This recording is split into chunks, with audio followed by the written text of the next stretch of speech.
Okay, actually India versus New Zealand నుండి match మేము ఏమనుకుంటున్నాం అంటే ఇండియానే గెలుస్తుందని అనుకుంటున్నాం. ఎందుకంటే ఇండియా అనేది సేమ్ పిచ్ లోనే రిమైనింగ్ ప్రీవియస్ మ్యాచ్ ఆడింది. సో అది ఇండియా ప్లస్ పాయింట్. న్యూజిలాండ్ కొంచెం ప్లేయర్స్ బాగున్నారు, అది కూడా బౌలర్స్ అందరూ. బట్ కాకపోతే ఇండియా గెలుస్తుందని మేము అనుకుంటున్నాం.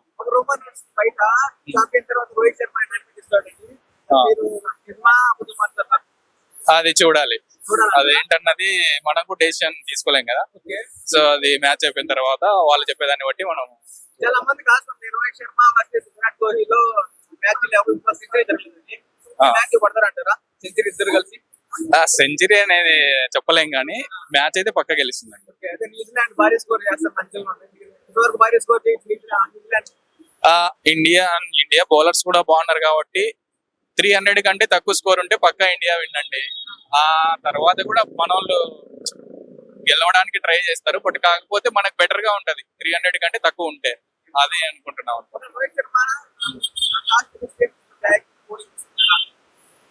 బౌలింగ్ తీసుకుంటారంటే చేసింగ్ మనకి కంఫర్ట్ కాబట్టి ఆల్మోస్ట్ చేసింగ్ తీసుకుంటారని అనుకుంటున్నాం. యాక్చువల్లీ ఫస్ట్ బ్యాటింగ్ తీసుకుంటారు వన్ డేస్ లో, ఇది ఫైనల్. అందులో మన వాళ్ళకి చేసింగ్ అంటే కొంచెం పట్టు కాబట్టి ఆల్మోస్ట్ చేసింగ్ చూస్ చేసుకుంటారు.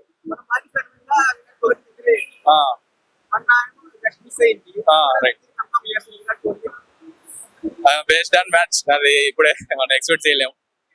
మేబీ బాగా ఆడతారని అనుకుంటున్నాము. ఆడతాడు కూడా, ప్రతి ఒక్కరు బాగా ఆడతారు. ఎందుకంటే ఫైనల్ కాబట్టి ఇంత ముందు కూడా లాస్ అయ్యాం వాళ్ళతో మ్యాచ్. కంపల్సరీ మన వాళ్ళు గెలుస్తారని అనుకుంటున్నాం. కన్ఫామ్. జై హింద్. ఇండియానే గెలుస్తుంది అనుకుంటున్నాను. కన్ఫర్మ్ ఇండియానే.